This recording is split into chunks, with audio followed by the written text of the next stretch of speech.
थोड़ा सा एक और चीज कमी रह गई थी। हम स्कूल तक गए, 12वीं तक के बच्चों को कुछ ना कुछ बेटियों को दे रहे हैं। 18 से लेके 20 साल तक की बच्ची छूट गई थी, और अब हम बहुत जल्द 2-3 दिन के अंदर, और संभवतः अभी सरकार आपके द्वार के अंदर में भी 18 से 20 साल की बच्चियों को सम्मान योजना में जोड़ने का काम किया जाएगा। संकल्पित है। और देखिए किस तरह से उल्टा हो रहा है। अब तक आप माननीय मुख्यमंत्री जी पर पुष्प वर्षा कर रहे थे, और अब स्वयं माननीय मुख्यमंत्री जी अपनी बहनों पर पुष्प वर्षा कर रहे हैं। 2-2.5 साल के बाद कोरोना का बादल छटने लगा। जब हम काम करना शुरू किया तो हमारे विपक्ष का लोग, ये भारतीय जनता पार्टी का लोग मेरा टांग खींचना शुरू कर दिया, हम पर झूठा आरोप लगाना शुरू कर दिया। 2 साल तक ईडी सीबीआई करता रहा। जब आखिरकार नहीं सका तो जबरदस्ती जेल के अंदर में भी डाल दिया हमको 5-6 महीना तक। लेकिन सच तो सच है, पानी में पैखाना करने से क्या पैखाना डूबता है क्या? फिर बाहर आ जाता है। यही गंदगी इन लोगों ने फैलाया, और आखिरकार आप लोग का प्यार, आप लोग का आशीर्वाद से आज हम फिर आपके सामने आके खड़े हैं। कोई ऐसा समस्या नहीं जिसका समाधान नहीं निकले, बशर्ते उस समस्या का समाधान निकालने का ईमानदार प्रयास होना चाहिए।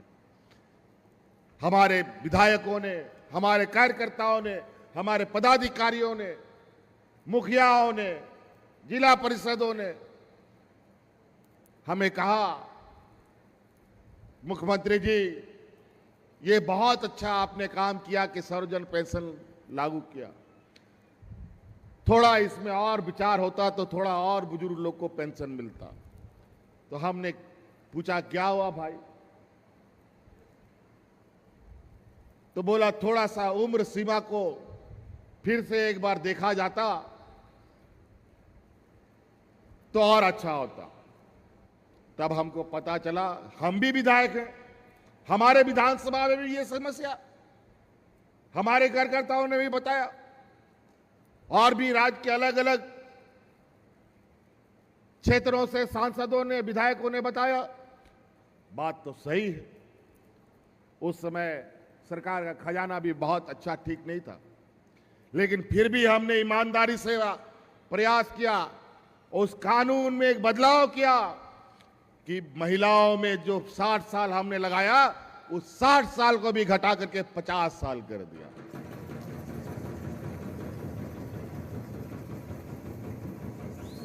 और आज गांव में बूढ़ा बुजुर्ग लोग दिन गिनता है, कब मेरा 50 साल हो जाएगा, कब 60 साल हो जाएगा। अब दलाल का चक्कर नहीं, सीधा उम्र का कार्ड लेके जाओ, अपना वोटर कार्ड, आधार कार्ड लेके जाओ, बीडीओ सीओ का अनिवार्य है कि आपका वृद्धा पेंशन का कार्ड बनाना है। जो इसमें कोताही करेगा वो सीधा बर्खास्त। इसलिए आज के दिन में दिया लगा करके, टॉर्च लगा करके भी बूढ़ा बुजुर्ग को बिना पेंशन का आप गांव में नहीं पाएंगे। उसके बाद हम लोगों ने कदम आगे बढ़ाया, हमारे आने वाली पीढ़ी को संभालने वाली हमारी बच्चियों के बारे में। गांव देहात में गरीब गुरुआ मां बाप बेटी को बोझा समझता है, 10वां 11वां पास होता नहीं है, उसके लिए दूल्हा ढूंढने लगता है, और जल्दी से शादी ब्याह करके घर से भगा देता है, जाओ ससुराल का बोझा बनो। अब आप लोग चिंता मत कीजिए, अब इस राज्य की बच्चियों का बेहतर भविष्य के लिए अब सरकार उनके साथ खड़ी होने जा रही है। अभी तो पहले चरण में हम आज अपने बच्चियों को सावित्रीबाई फूले से के योजना से हमने जोड़ा है। लगभग 9 लाख से अधिक बच्चियां अभी उसमें जुड़ी हैं और मुझे लगता है कि ये 12-15 लाख की संख्या इनकी होगी। और आने वाला समय में अपने बच्चों को, चाहे बच्ची हो या लड़का हो, उसको इंजीनियर, डॉक्टर, वकील, पत्रकार, जो भी पढ़ाना हो, उसके लिए आपको पैसे की चिंता करने की जरूरत नहीं है। उसके लिए हमने गुरुजी स्टूडेंट क्रेडिट कार्ड लाया है। वो कार्ड आप बनवाइए। जब बेटा बेटी आपका डॉक्टर के लिए एडमिशन के लिए जाएगा, इंजीनियर बनने के लिए एडमिशन के लिए जाएगा, ऊंची पढ़ाई के लिए जब जाएगा और कॉलेज वाला बोलेगा कि तुरंत तुम 5 लाख 10 लाख रुपया जमा करो, तो हमारा गांव का बूढ़ा बुजुर्ग गरीब लोग नहीं ला पाता है। लेकिन गुरुजी क्रेडिट कार्ड आप बैंक में लेके जाइए, 15 लाख तुरंत आपको पैसा मिलेगा और अपने बच्चों को पढ़ाइए। और कुछ गिरवी रखने की जरूरत नहीं है। जब तक आपका बच्चा पढ़ेगा, उस बैंक को पैसा वापस करने की जरूरत नहीं। पढ़ाई पूरा कर लेगा, नौकरी पा लेगा, तब उसको धीरे धीरे पैसा वापस कर देना। 4% का इंटरेस्ट, साधारण इंटरेस्ट में 4% में कोई बैंक इंटरेस्ट नहीं, कोई लोन नहीं देता। और यहां के आदिवासी, दलित, पिछड़ा को तो 4% तो छोड़ो, 10-12% में भी हमको लोन नहीं मिलता। हमारा जमीन गिरवी नहीं रखता, वो भी व्यवस्था कर दी।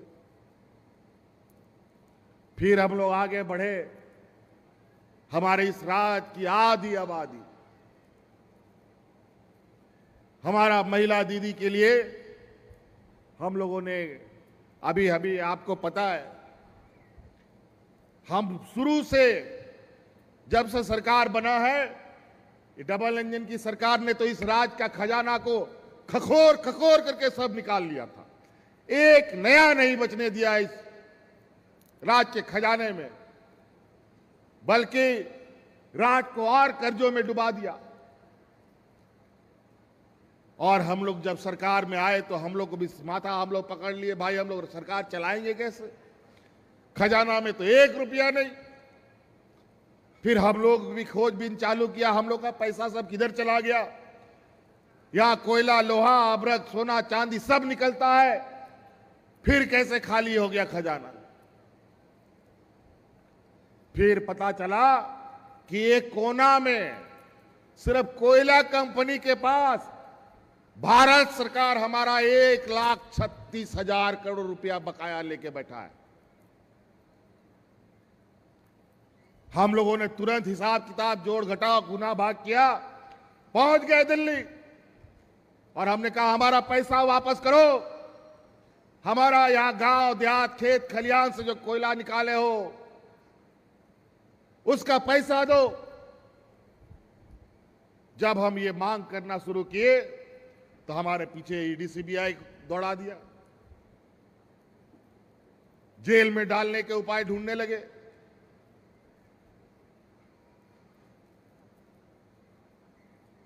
थोड़ा बहुत पैसा दिया, उसके बाद वो पैसा भी बंद।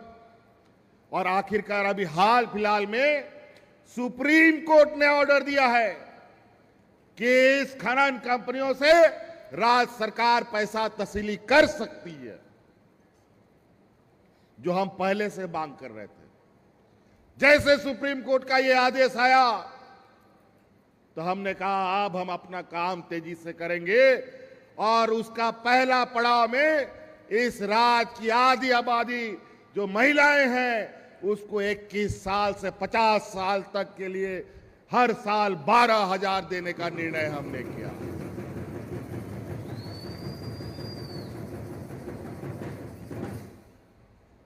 और आज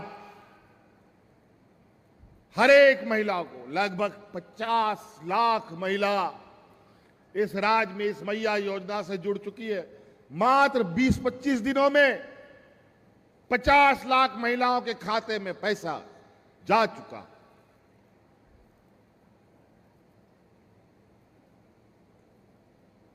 अभी जो भी आज जिसका 21 साल हो जाएगा उसको आज पेंशन मिल जाएगा, जो कल 21 साल की हो जाएगी उसको मिल जाएगा, और जब 50 साल के ऊपर हो जाएगा तो वृद्धा पेंशन तो मिलवे करेगा। और इस राज्य की बच्चियों को पैदा होने से लेके उसके मरने तक हम कुछ न कुछ देने का हम लोगों ने संकल्प लिया है। अब महिलाएं बोझा नहीं बनेंगी। महिलाओं को पढ़ाइए, लिखाइए, काबिल बनाइए। और आज हमारे अनपढ़ होने का, गांव देहात में पढ़ा लिखा नहीं होने का लोग फायदा उठाते हैं, हमें बेवकूफ बनाते हैं, और जो थोड़ा बहुत बोलने का ताकत रखता है उसको जेल में डाल देता है। आज अनेक गरीब गुरुआओं की आवाज उठाने वाला लोगों को जेल में डाल दिया जा रहा है। हम मुख्यमंत्री मैया योजना इसलिए नहीं लाया है कि आपको 1,000 रुपये और 12,000 रुपये साल का दें। आने वाला 5 साल के अंदर आपके हर एक घर में हम 1-1 लाख रुपया पहुंचाएंगे। वो कैसे पहुंचाएंगे वो मेरा जिम्मेवारी। और ये पैसा देने के पीछे मेरा मनसा ये नहीं है। ये लोग बोलते हैं वोट बैंक के लिए पैसा बांट रहा है। हमें पता है कि हमारे गांव के लोगों को क्या चाहिए। आज के दिन में भी हमारे गांव देहात में लाखों परिवार ऐसे हैं जो अपना घर चलाने के लिए अगल बगल महाजनों से कर्जा लेते हैं। कर्जा लेकर के अपना बाल बच्चा को पढ़ाई कराता है, इलाज करवाता है, घर भी चलाता है। लेकिन आने वाला समय में 5 साल के अंदर हम आपको ऐसी मजबूत करेंगे कि किसी के सामने आपका परिवार हाथ नहीं फैलाएगा। आखिरी में एक बहुत महत्वपूर्ण बात कहने जा रहे हैं, ध्यान से सुनिएगा। हमारी माताएं बहनें आप ही लोगों के लिए है। अभी जब ये कार्यक्रम चल रहा था, इस कार्यक्रम के दौरान मुझे फिर से ये आवाज हमारे गांव से उठ के आई है कि हम लोगों ने 21 साल से लेकर के 50 साल 49 साल तक की महिलाओं को मैया सम्मान योजना से जोड़ा है। लेकिन इसमें हमने पहले कहा ना कि बेटी के जन्म से लेकर मृत्यु तक कुछ ना कुछ हम देंगे आपको। इसमें थोड़ा सा एक और चीज कमी रह गई थी। हम स्कूल तक के 12वीं तक के बच्चों को कुछ ना कुछ बेटियों को दे रहे हैं।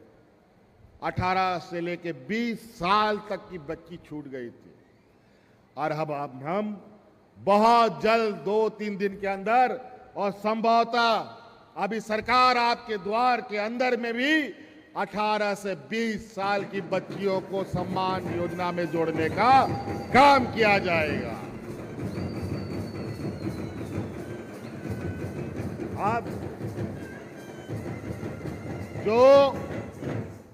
जो हम लोगों ने 21 साल से शुरू किया है उसको अब हम लोग 18, 19, 20 से शुरू करेंगे, ताकि हमारी कोई भी बच्चियां ना बचे, कोई भी महिलाएं ना बचे। तो इसलिए अब घर में जो बेटी 18 साल की हो गई, जो 19 साल की हो गई, अभी तो हम घोषणा कर रहे हैं, अब इसको कानूनी अमली जामा पहनाएंगे। लेकिन सरकार आपके द्वार अभी जो चल रहा है उसमें उन बच्चियों का भी फॉर्म भरवाइएगा, उसका भी हम डाटा एंट्री करके रखेंगे। जैसे ही हम कानून बनाएंगे उनके खाता में भी हम पैसा डाल देंगे। तो इसलिए सड़क, पुल, पुलिया के विषय में बहुत ज्यादा नहीं कहेंगे। आप लोग देख रहे हैं सड़क, पुल, पुलिया तो बन ही रहा है। मॉडल स्कूल बनिए रहा है। हमारे बच्चों के लिए अच्छी पढ़ाई व्यवस्था कैसे हो, ये भी हम कर रहे हैं। हमारे प्रखंड स्तर पर हमारा ट्रेनिंग कोचिंग चल रहा है और उस ट्रेनिंग कोचिंग में आने जाने का खर्चा भी राज्य सरकार भत्ता दे रही है हमारे नौजवानों को। तो आप लोग भी हुनरमंद बनिए, पढ़ाई के क्षेत्र से आगे बढ़ना है उस माध्यम से बढ़िए।